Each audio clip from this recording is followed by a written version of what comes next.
بسم اللہ الرحمن الرحیم۔ السلام علیکم، میری آپ سبھی سے التجا ہے کہ ایک مرتبہ درود ابراہیمی پڑھ لیجیے گا۔ بسم اللہ الرحمن الرحیم۔ اللہم صلی علی محمد وعلی آل محمد کما صلیت علی ابراہیم وعلی آل ابراہیم انک حمید مجید۔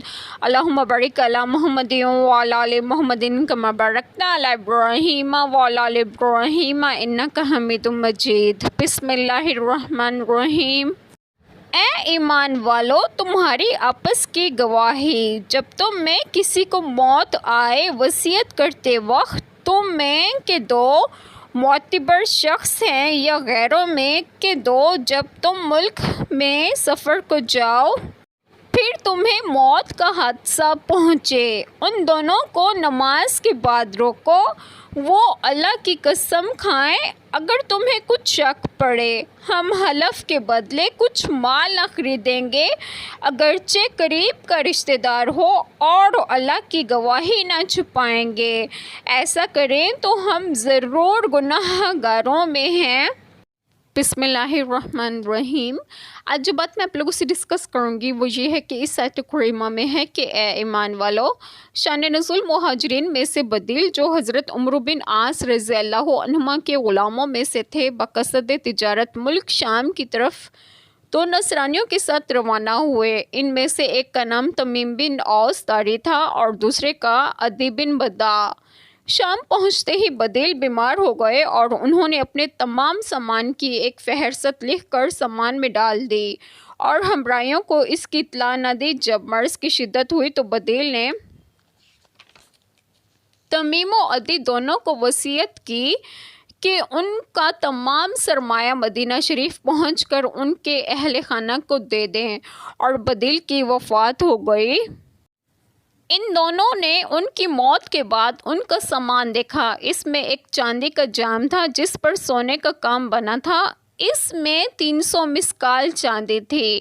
بدیل یہ جام بادشاہ کو نظر کرنے کے قصد سے لائے تھے۔ ان کی وفات کے بعد ان کے دونوں ساتھیوں نے اس جام کو غائب کر دیا، اور اپنے کام سے فارغ ہونے کے بعد جب یہ لوگ مدینہ طیبہ پہنچے تو انہوں نے بدیل کا سامان ان کے گھر والوں کے سپرد کر دیا۔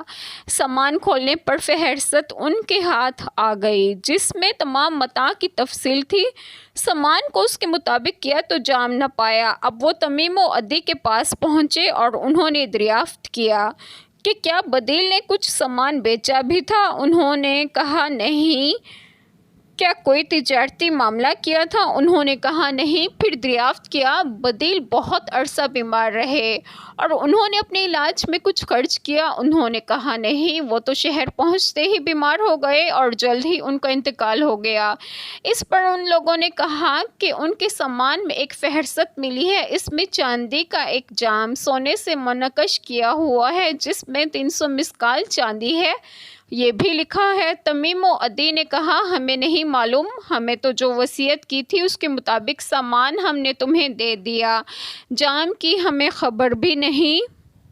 یہ مقدمہ رسول کریم صلی اللہ علیہ وسلم کے دربار میں پیش ہوا۔ تمیم و عدی وہاں بھی انکاری پر جمے رہے اور قسم کھا لی۔ اس پر یہ آیت کریمہ نازل ہوئی۔ حضرت ابن عباس رضی اللہ عنہما کی روایت میں ہے کہ پھر وہ جام مکہ مکرمہ میں پکڑا گیا۔ جس شخص کے پاس تھا اس نے کہا کہ میں نے یہ جام تمیم و عدی سے خریدا ہے۔ مالک جام کے اولیاء میں سے دو شخصوں نے کھڑے ہو کر قسم کھائی کہ ہماری شہادت ان کی شہادت سے زیادہ اہم اور درست ہے، یہ جام ہمارے مورث کا ہے۔ اس باب میں یہ آیت کریمہ نازل ہوئی، تمہاری آپس کی گواہی جب تم میں کسی کو موت آئے، یعنی موت کا وقت قریب آئے، زندگی کی امید نہ رہے، موت کے آثار و علامات ظاہر ہوں، وصیت کرتے وقت تم میں سے دو معتبر شخص ہیں یا غیروں میں سے دو جب تم ملک میں سفر کو جاؤ پھر تمہیں موت کا حادثہ پہنچے، ان دونوں کو نماز کے بعد روکو۔ اس نماز سے نماز عصر مراد ہے کیونکہ وہ لوگوں کے اجتماع کا وقت ہوتا ہے۔ حسن رحمۃ اللہ علیہ نے فرمایا کہ نماز ظہر یا عصر، کیونکہ اہل حجاز مقدمات اسی وقت کرتے تھے۔ حدیث شریف میں ہے کہ جب یہ آیت کریمہ نازل ہوئی تو رسول کریم صلی اللہ علیہ وسلم نے نماز عصر پڑھ کر عدی و تمیم کو بلایا، ان دونوں کو منبر شریف کے پاس قسمیں دی، ان دونوں نے قسمیں کھائیں۔ اس کے بعد مکہ مکرمہ میں وہ جام پکڑا گیا تو جس شخص کے پاس تھا اس نے کہا میں نے تمیم و عدی سے خریدا ہے، وہ اللہ تعالیٰ کی قسم کھائیں اگر تمہیں کچھ شک پڑے ان کے امانت و دیانت میں، اور وہ یہ کہیں کہ ہم حلف کے بدلے کچھ مال نہ خریدیں گے، یعنی جھوٹی قسم نہ کھائیں گے اور کسی کی خاطر ایسا نہ کریں گے اگرچہ قریب کے رشتہ دار ہی کیوں نہ ہو، اور اللہ تعالیٰ کی گواہی نہ چھپائیں گے، اور اگر ایسا کریں گے تو ہم ضرور گناہ گاروں میں ہوں گے۔